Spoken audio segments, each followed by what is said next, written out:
tam ak raawam man nag maa ngi tudd Abdoul Aziz Cissé nekk membre de la plateforme taxaw ndaw ñi donc war a ñëw fii tey ci mbégte ak di gunge ñi nga xamante mooy suñu cheikh mooy waa Wommal ndaw ñi.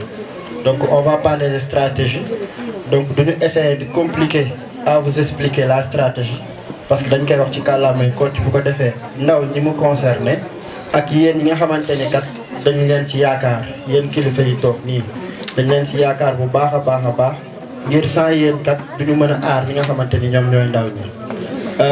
li ci jiitu mooy boo déggee plateforme bi turam di plateforme taxaw ndaw ñi nga xool suñuy jumeaux yi nga xamante ni tey ñoom ñoo nekk fii di Wommal ndaw ñi boo xoolee ñun ñëpp suñu tur am na ndaw ñi te ñun ñu ngi dajoo ci benn projet alliance transformative bu waa ONG JET mettre en place ak waa RAES ak réseau Siggil Jigéen. donc projet boobu nga xamante ni nag alliance transformative bi moo ñu ëmb mooy waa Wommal ndaw ñi ak waa taxaw ndaw ñi ñun nag dañu jug ngir dimbali ndaw ñi. ndaw nag ku ne xam na ni mooy yaakaaru réew ndaw ku ne xam na ni ku defar ndaw defar nga li nga xamante ni moom mooy réew ndaw ku ne xam na ni tamit moom mooy richesse u dëkk moo tax ndaw kat faaw ñu aar ko faaw ñu dimbali ko jàppale ko. léegi dañoo seetlu nag problème ci ndaw ñi parce que ñun waa plateforme taxaw ndaw ñi sa Saint-Louis dañu am lu ñu accomplir ngir jàppale ko ñi nga xamante ni moom mooy ndawu Saint-Louis. moo tax sax ñu lëkkaloowaat ak waa moom Wommal si li nga xamante ni jiitu nañ leen si ñu mën leen si kat jàppale pour ñoom aussi ñu mën see yegg si. fële sa Ndar dañu am benn plateforme benn espace dédié aux adolescents et aux jeunes. espace dédié aux adolescents et aux jeunes boobu nag dafa nekk benn espace boo xamante ni xale yi buñ soxlaa ay xibaar yu leer te wóor ci seen wér gu yaram dañ fay ñëw.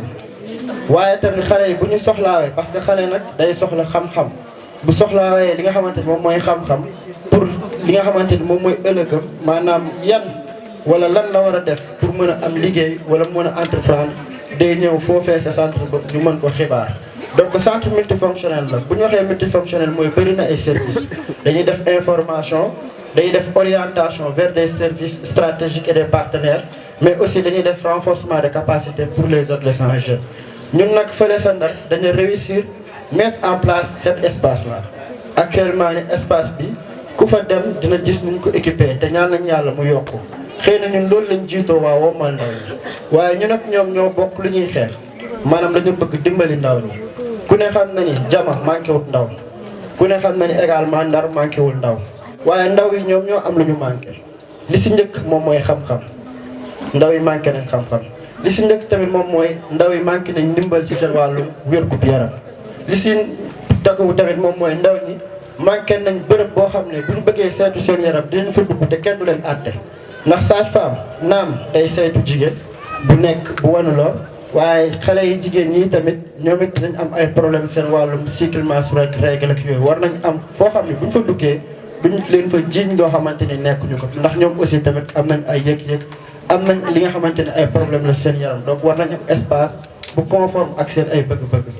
ku ne xam na ni Jama tey am na espace am na terre waaye am na ndaw waaye ndaw yooyu ak teeru Jama ji bu dee ndaw ñi ñi ngi fi suuf si mi ngi fi mais ndaw ñi amuñu xam-xam pour li nga xamante ne moom mooy tey plateforme bi am espace multifonctionnel fii si Jama ñu mën ko def.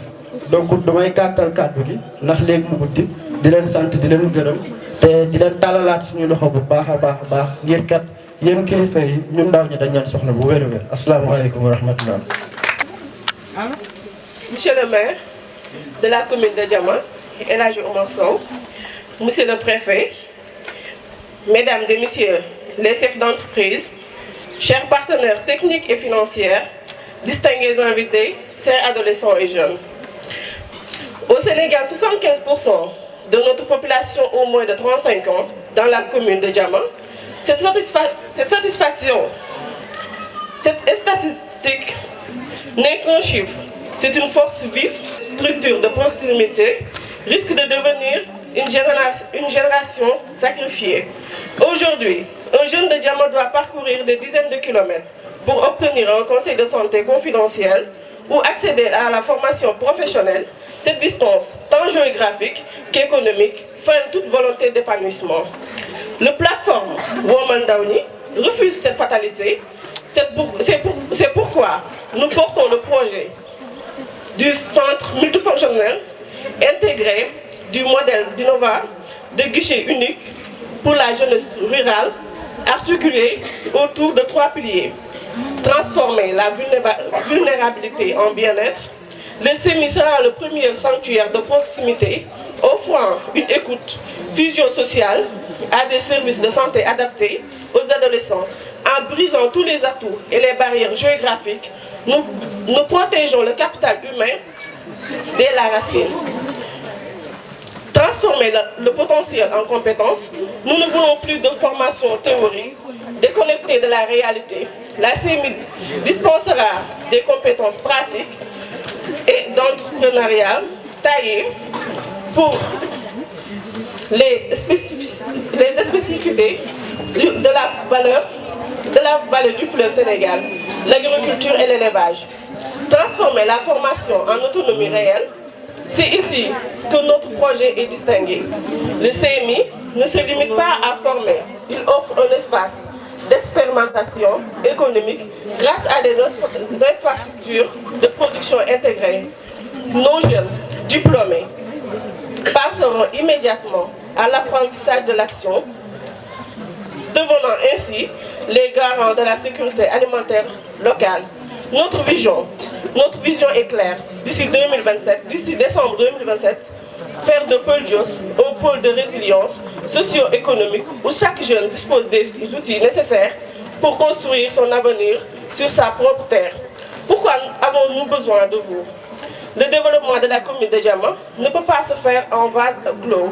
Nous cherchons des partenaires visionnaires prêts à investir dans ce cycle vertueux d'autonomisation. Soutenir le CMI, ce n'est pas seulement construire un bâtiment, c'est financer le moteur, la croissance de demain.